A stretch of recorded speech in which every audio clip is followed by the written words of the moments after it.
안녕하세요. 이번 시간은 산과 연기부터 화학의 기본 법칙까지 해서 두 번째 이론 시간 가져보도록 하겠습니다. 산과 연기에서 우리 첫 번째로 볼 것은 아레니우스의 산과 연기부터 시작하도록 하겠습니다. 아레니우스에서 산이라는 물에 녹아 이온화해서 우리 H+를 내는 물질이고 연기는 우리 OH- 내는 물질이다 라는 거 평이하게 다들 알고 계시는 겁니다. 그래서 아레니우스 산과 연기 산과 연기의 뜻을 보았고 특징은 이렇게 되겠습니다. 산은 푸른색 리트머스 종이를 붉게 변화시키는 특징을 가지고 있고요. 그다음에 수용액에서 우리 H+를 내놓습니다. 반대로 연기는 붉은색 리트머스 종이를 푸르게 변화시키고 그리고 우리 OH-를 내는 것을 연기의 특징이다라고 볼 수가 있겠네요. 그래서 이렇게 두 가지 특징 정도 보면 되겠고 중요한 거는 우리 브랜스테드 로우리 산과 연기가 중요하기 때문에 여기서부터 제대로 보도록 하겠습니다. 우리 브랜스테드 로우리에서 산이랑 양성자를 내어놓는 분자나 이온이고 연기는 양성자를 받아들이는 친구가 되겠습니다. 그래서 산과 연기가 이렇게 있다라고 하면은 이 친구는 H+를 주는 물질이고 이 친구는 우리 양성자를 받는 물질이 되겠습니다. 그래서 주고 받는 느낌으로 보시면 될 것 같아요. 브랜스테드 로우리 산과 연기 특징을 이용해서 우리 풀 문제가 많기 때문에 이 부분은 꼭 기억해 주셔야 되겠습니다. 문제 한번 보도록 하겠습니다. 브랜스테드 산 연기 개념으로 볼 때 산에 해당하는 것을 보도록 할 거고요. 산이란 우리 어떻게 됩니까? 수소이온을 주는 물질이 산이라고 했습니다. 그리고 이 주는 것을 받는 친구는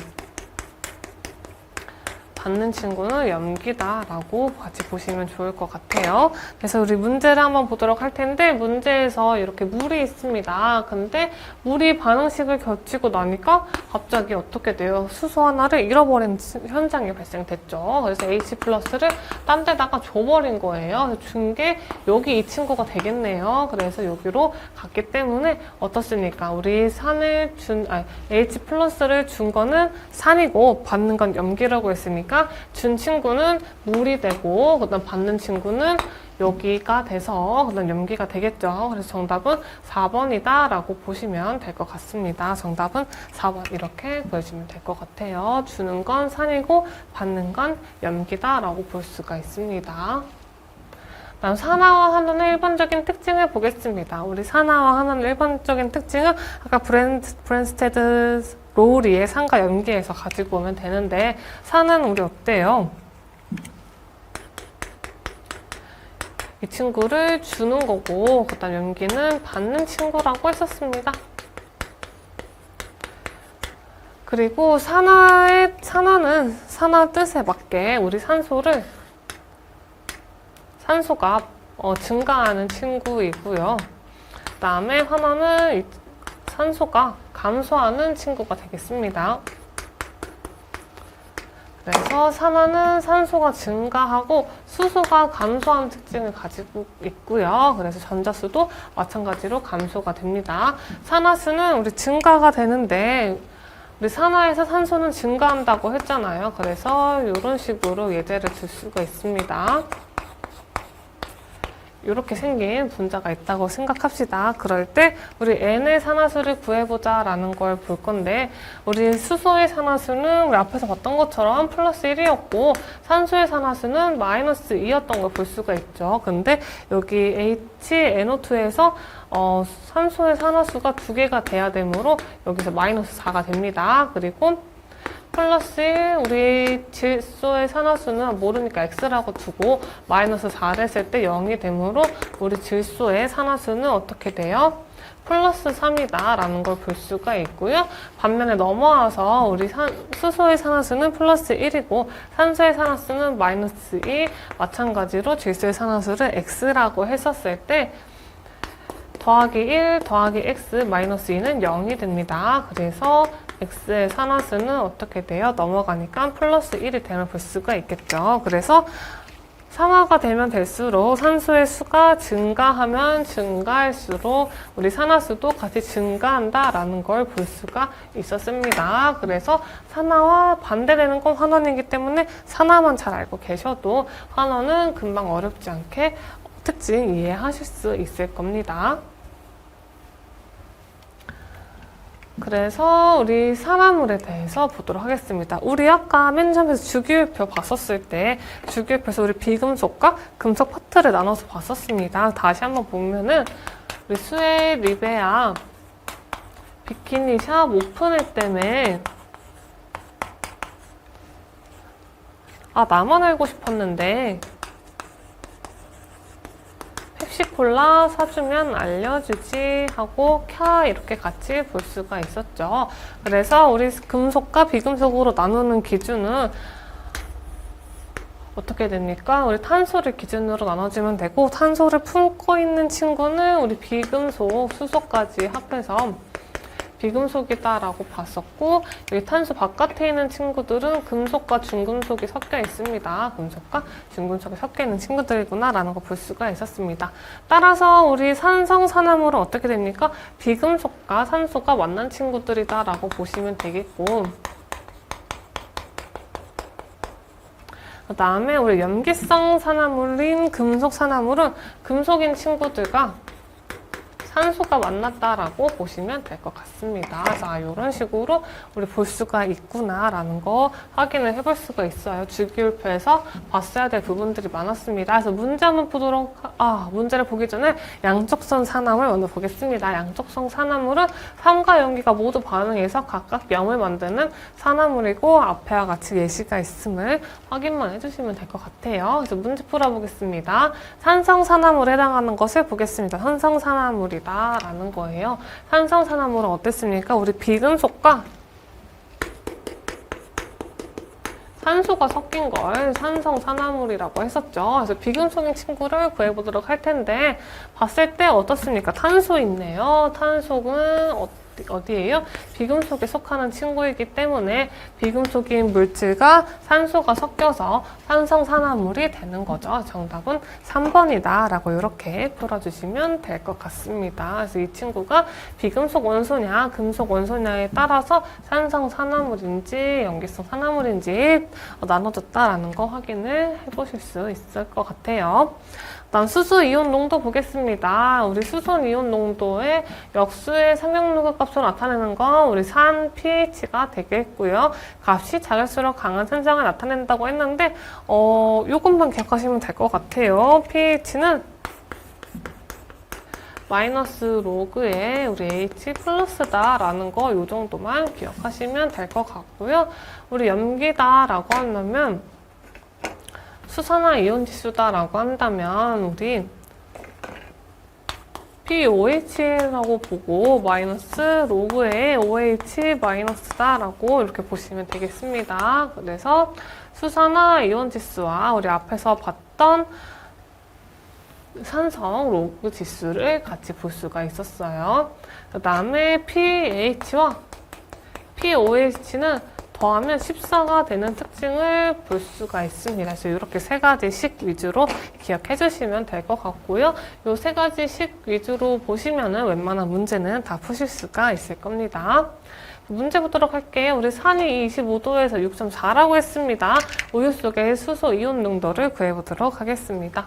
우리 산은 어떻게 생겼어요? 산은 마이너스 로그의 H 플러스라고 했고 이게 6.4라고 했습니다. 로그의 법칙에 의해서 어떻게 됩니까? 우리 수소 이온 농도는 로그 10에 10이 1인 걸 감안해서 보시면은 이게 10에 마이너스 6.4가 됨을 보실 수가 있습니다. 만약에 마이너스 로그의 H 플러스가 3이다 라고 한다면 이 친구 H 플러스를 구할 때는 어떻게 돼요? 10의 마이너스 3이 되겠다라는 식으로 보시면 될 것 같아요. 그래서 자세하게 설명을 해드리면 어렵기 때문에 이런 식으로 형태가 변환되구나 라는 정도만 보시면 될 것 같습니다. 그래서 이렇게 됨을 볼 수가 있고 계산기에 넣어서 두들겨보자 라고 하면은 정답은 3번이 나옴을 확인을 해보실 수 있습니다. 일단 단원별 출제 예상 문제 보도록 하겠습니다. 다음 중 물이 산으로 작용하는 반응을 보도록 할 텐데요. 물이 산으로 작용한다 라고 한다면 어떻습니까? 우리 수소를 주는 친구를 구해주면 되겠죠. 그래서 수소 이온을 주는 친구를 구해주면 되는데 우리 물이 반응을 거쳤더니 수소가 증가해버렸습니다. 아니죠. 이 친구도 증가했네요. 근데 세 번째인 친구는 수소 이온이 어때요? 감소해버렸기 때문에 정답은 3번이다 라는 거 어렵지 않게 풀어볼 수 있었습니다. 그다음 산이인 용액은 4인 용액과 비교해서 수소이온 농도가 몇 배입니까? 라고 물어봤죠. 그래서 pH는 어떻게 구합니까? 마이너스 로그의 H 플러스다 라고 했고 첫 번째로는 이 친구가 2라고 했었습니다. 첫 번째는 2, 두 번째는 4라고 했어요. 그럼 첫 번째인 것은 우리 H 플러스는 수소이온 농도는 어떻게 돼요? 10의 마이너스 2가 되는 거고 두 번째인 친구는 10의 마이너스 4가 되는 거죠. 그래서 나눠준다라고 하면은 100배가 나오기 때문에 정답은 1번이다 라고 어렵지 않게 문제 풀어볼 수 있었습니다. 그냥 식을 잘 알고 있니? 라고 물어보는 것밖에 없었어요. 그 다음에 우리 OH-는 1 곱하기 10의 마이너스 5라고 했습니다. pH와 액성으로 옳은 것을 보도록 할 텐데요. 여기서는 쉽게 두 가지가 쓰입니다. 어떻게 쓰입니까? 라고 하면은 첫 번째 우리 pOH 어떻게 했어요? 마이너스 로그의 OH 마이너스다 라고 했었고 두 번째는 pH랑 pOH 섞었더니 뭐가 나와요? 14가 됐다라는 거 두 가지씩을 이용해서 보시면 되겠습니다. 그래서 우리 pOH는 마이너스 로그 OH 마이너스고 여기서 OH 마이너스가 어떻게 됩니까? 마이너스 로그의 1 곱하기 10의 마이너스 5가 되므로 우리 로그 이렇게 분해되는 거고 10의 마이너스 5는 어떻게 돼요? 10의 마이너스 5는 마이너스 5로 나오게 되는데 앞에 또 마이너스가 있기 때문에 플러스 5가 되게 됩니다. 그래서 플러스 5가 되는 거예요, pOH는. 근데 pH 더하기 5는 14라고 했으니까 우리 4는 어떻게 됩니까? 4는 9가 되는 거고 9는 우리 알칼리성이기 때문에 정답은 4번이다 라고 구해주시면 될 것 같아요. 다음 몰 농도와 전기 화학 보도록 하겠습니다.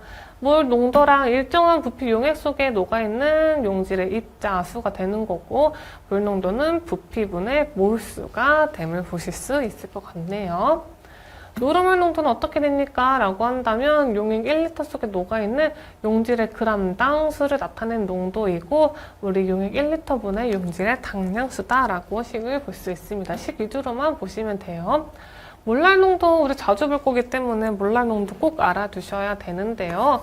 몰랄 농도는 우리 용매 1000g에 녹아있는 용질의 몰수가 되므로 용매의 질량분의 용질의 몰수가 되겠다. 그래서 질량분의 몰수가 되겠다라는 거 보시면 되겠습니다.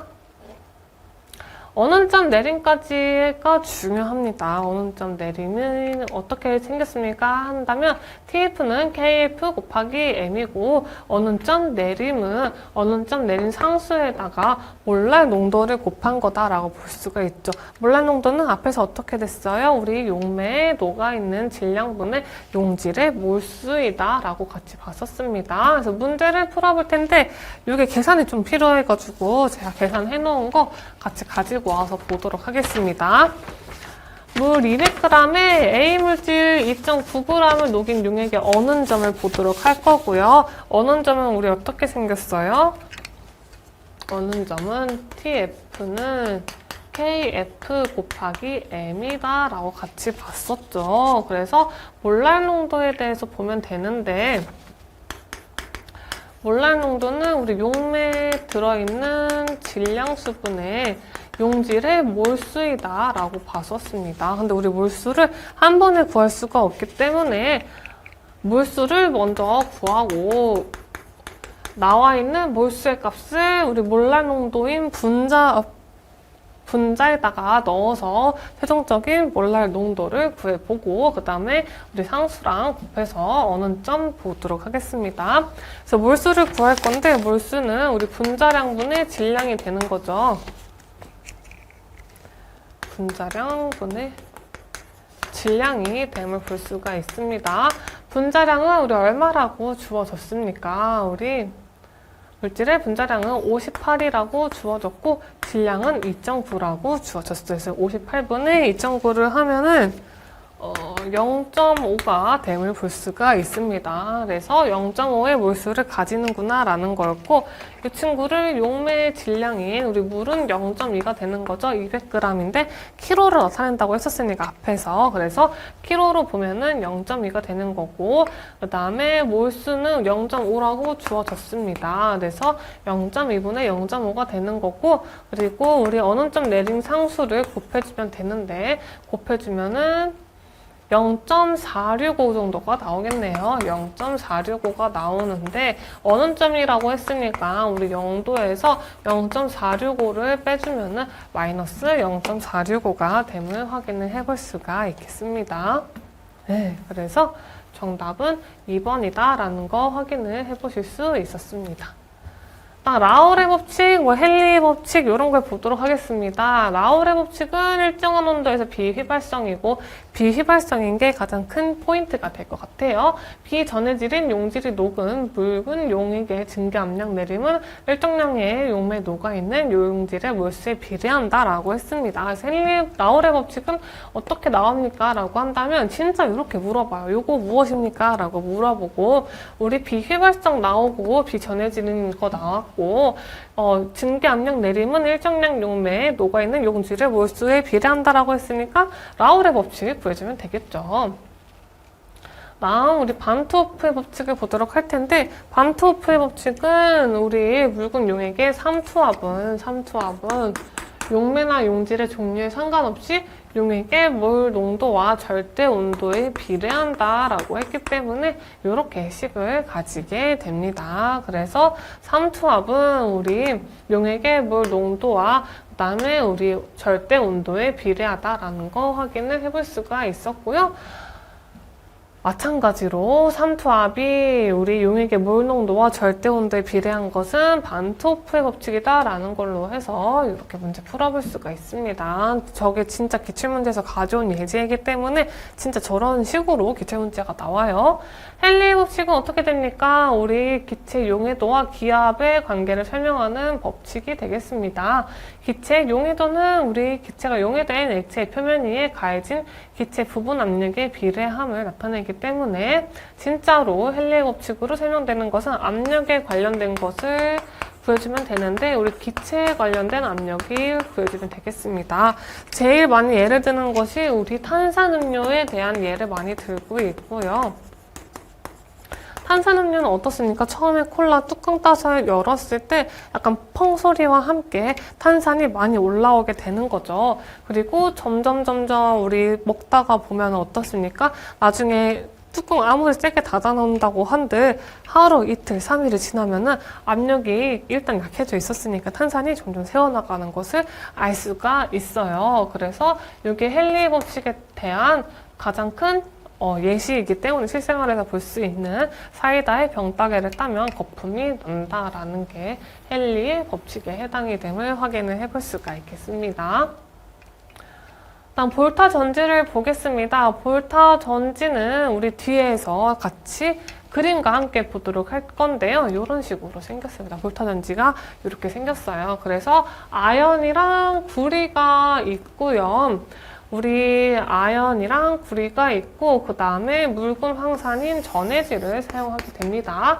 구리에서 우리 수소가 발생하게 되는데 수소가 발생하면은 전류가 흐르는 것을 약간 방해를 하는 분극 현상을 일으킵니다. 이 친구 때문에 전류가 잘 안 흐릅니다. 그래서 이 분극 현상을 잠깐 막아줄 수 있는 감극제를 넣어주는데 감극제는 대표적으로 이산화 망간을 많이 쓴다라는 거 볼 수가 있겠습니다. 그래서 마이너스 극에서 아연 쓰고 플러스 극에서 구리를 쓰는데 전해질은 묽은 황산이고 수소가 나와서 전류가 흐르는 것을 막아주기 때문에 우리 이거를 분극현상이라고 하는 거고, 분극현상을 억제해주기 위해 감극제를 쓰는데, 감극제는 이산화 망간을 주로 쓴다라는 게 시험 문제 거의 그것만 나옵니다. 그래서 이 그림 보셔서 잘 이해해 주시면 좋을 것 같아요. 볼타전지는 이렇게 생겼습니다. 우리 전해질 묽은 황산이 있고 마이너스 극에는 아연이 있었고 플러스 극에는 구리가 있었죠. 그래서 앞에 나왔던 그림을 이렇게 도식한 거다라고 보시면 되겠고요. 분극 현상은 어떻게 되겠습니까? 우리 구리판에서 수소가 생겨가지고 우리 전류가 잘 안 흐른다라고 보시면 되겠고요.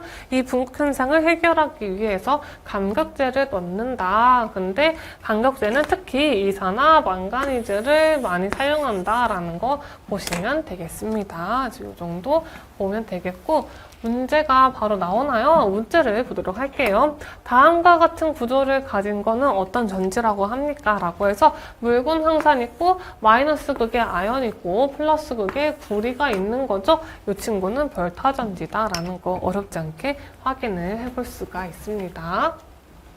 패러데이 법칙 보도록 하겠습니다. 패러데이 법칙 우리 많이 쓸 거예요. 전기분해에서 금속이나 물질이 전극에 침전되거나 용액에서 발생하는 양은 정기적으로 전달된 전하의 양에 비례한다는 법칙이다 라는 거고요. 패러데이 법칙은 뭐 이렇게 이런 뜻을 가지고 있지만 1패러데이는 우리 9600, 485 쿨롱인 수치를 가지고 있구나라는 걸 꼭 기억해 주셔야 되겠습니다. 그래서 1패러데이의 수치를 꼭 기억해 주시면 되겠고요. 1패러데이는 우리 1몰의 전자를 빼내는 데만 사용이 된다라는 거예요. 그래서 전자 2개 빼낼 때는 2패러데이가 필요하고 반개일 땐 0.5패러데이가 필요하겠죠. 그래서 문제를 한번 보도록 하겠습니다. 20%의 소금물 전기분해 해가지고 수산화 나트륨 1몰을 얻는데 1A의 전류를 몇 시간 통해야 하는가라는 걸 문제를 보겠습니다. 근데 시간을 물어봤어요. 시간을 물어봤다라고 하면은 오늘 Q는 I 곱하기 T라는 식을 이용을 해볼 겁니다. 종종 볼 거기 때문에 같이 보도록 할게요. 그래서 얘가 전류고 시간이고 얘가 쿨롱이다라고 보시면 되겠죠. 그래서 우리 시간에 대해서 볼 거니까 T는 I분의 Q다라고 보시면 되겠습니다. 그리고 우리가 또 봐야 할 것은 뭐가 있어요? 1패러데이는 9600, 485 쿨롱이다라는 거 같이 보시면 되겠고요. 우리 수산화 나트륨 1몰을 얻는데 1A의 전류를 사용한다고 했습니다. 그러면 수산화 나트륨을 얻는데 1A의 전류를 사용하고 이 친구는 나트륨 플러스가 되겠죠. 이온화 된다 하면은 분해가 되니까요. 전기 분해한다고 되어 있죠. 그럴 때 우리는 하나의 전기만 필요합니다. 그래야 금속 나트륨이 생기게 되는 거죠. 우리 1패러데이는 하나의 1몰의 전자를 빼는 데만 생성이 된다고 필요하다고 했기 때문에 우리 시간을 구할 때는 최종적으로 어떻게 되는 거예요? 하나만 필요하고요. 그리고 전류는 문제에서 1A라고 주어졌죠. 근데 우리 시간에 대해서 물어보는 거기 때문에 시간에 대한 걸 곱해주면 되겠습니다. 그래서 이렇게 나눠주면은 26.8인가? 네, 26.8 정도가 됨을 확인을 해볼 수가 있을 것 같습니다. 그래서 예제에 대한 거 이렇게 패러데이랑 시간에 관한 거 같이 봤습니다. 다시 한 번 더 보겠습니다. 이번엔 단원별 출제 예상 문제를 통해서 연습을 해보도록 할게요. 항상 구리 수용액을 전기분해할 때 63.5g의 구리를 석출시킵니다. 이때 필요한 전기량이 몇 패러데이인가? 라고 물어봤었죠. 구리는 원자량이 63.5라고 했으니까 63.5의 뜻은 1몰의 구리를 말하는구나 라는 걸 볼 수가 있어요. 그래서 구리는 어떻게 됩니까? 두 개의 전자가 있어야 금속 구리가 됨을 볼 수가 있고요. 우리는 두 개의 전자가 필요하다함을 알 수가 있습니다. 두 개의 전자가 필요함은 우리 이 패러데이가 필요한 건데 1몰밖에 안 된다고 했으니까 반밖에 안 되는 거죠. 아니네요. 그래서 1몰이란 말이 없네요. 그래서 두 개의 전자가 필요하다함을 알 수가 있어서 필요한 전기량은 우리 3번이다라는 거 확인을 해볼 수가 있겠습니다. 그 다음에 볼타전지에서 전류가 약해지는 현상을 분극현상이라고 합니다. 왜 약해졌죠? 우리 수소가 발생되면서 구리에서 수소가 발생되면서 전류가 흐르는 걸 막아줘서 전류가 약해진다고 했었습니다. 이 분극현상을 방지해주는 감극제로 사용되는 것은 어떤 것입니까? 라고 했을 때 가장 많이 사용되는 것은 이산화 망가니즘이다 라고 해서 정답은 1번이다 라고 보시면 될 것 같아요. 어렵지 않습니다. 패러데이가 조금 어렵고 우리 분극현상 같은 거는 별로 어렵진 않아요. 볼타전지 같은 거 외우면 되기 때문에. 다음 문제 보도록 할게요. 1패러데이 전기량으로 물을 전기분해하였습니다. 수소기체는 0도씨 1기압에서 얼마의 부피를 갖는지 보도록 할게요. 필든 상태에서 0도씨 1기압은 22.4리터의 부피를 갖는다고 했었고 물은 어떻게 생겼습니까? H2O로 생겼고 이 친구 전기분해했다고 했으니까 수소랑 산소로 나눠지는데 우리 계속 맞춰주면 이렇게 되겠죠. 그래서 수소에 대한 거 물어봤는데 수소는 2몰이 필요함을 알 수가 있어요.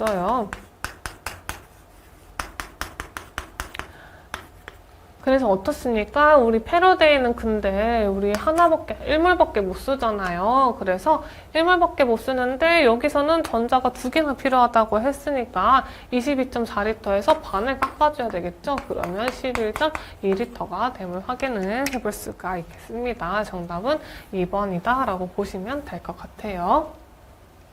이상기체 방정식 보겠습니다. 이상기체 방정식 정말 많이 쓰고 있는 거죠. 시험 문제에서도 거의 매 한 문제씩 이상은 꼭 나올 정도로 너무 중요한 겁니다. 이상기체 방정식은 두 가지로 나눠서 볼 수가 있습니다. PV는 nRT랑 PV는 n분의 WRT다라고 해서 두 가지로 나눠서 보실 수가 있는 거고요. 각각의 n은 몰수, R은 기체상수인데 기체상수에다가 0.08만 넣으면 되고 T는 절대 온도가 되겠습니다. 절대 온도는 우리가 평상시에 일기예보 볼 때 우리 오늘은 날씨가 25도가 되겠습니다 라고 도로 나타내는데 절대 온도는 켈빈으로 나타냅니다. 그래서 273을 더해줘서 298 켈빈으로 나타내는 겁니다. 그래서 25도랑 같은 의미이긴 한데 단위가 달라서 다르게 보이는 겁니다. 그래서 T는 절대 온도가 되는 거고요. M은 우리 분자량이라고 하면 예를 들어서 이산화탄소의 분자량은 어떻게 됩니까? 12 더하기 16 곱하기 2가 되므로 44가 되는 거죠. 라는 걸 나타내 주는 거죠. 그래서 분자량에다 44 넣어주면 되는 거죠. 그리고 V는 부피다 하고 W는 질량이다 라고 보면 되겠습니다. 이거는 문제 가서 더 자세히 보도록 할게요. 그래서 기상기체 방정식은 이렇게 두 가지로 나눠서 쓰고 있고 상황에 맞게 두 가지 중 하나 골라서 사용해 주시면 될 것 같습니다. 문제 한번 보도록 할게요. 우리 이산화탄소의 부피를 구하려고 하는데 문제에서 우리 질량도 주어졌고 온도도 주어졌고 그 다음에 압력도 주어졌죠. 그러면 PV는 n분의 WRT를 쓰는 것이 더 효율적이겠네요. 왜냐하면 PV는 nRT에서는 질량을 쓸 수가 없으니까요.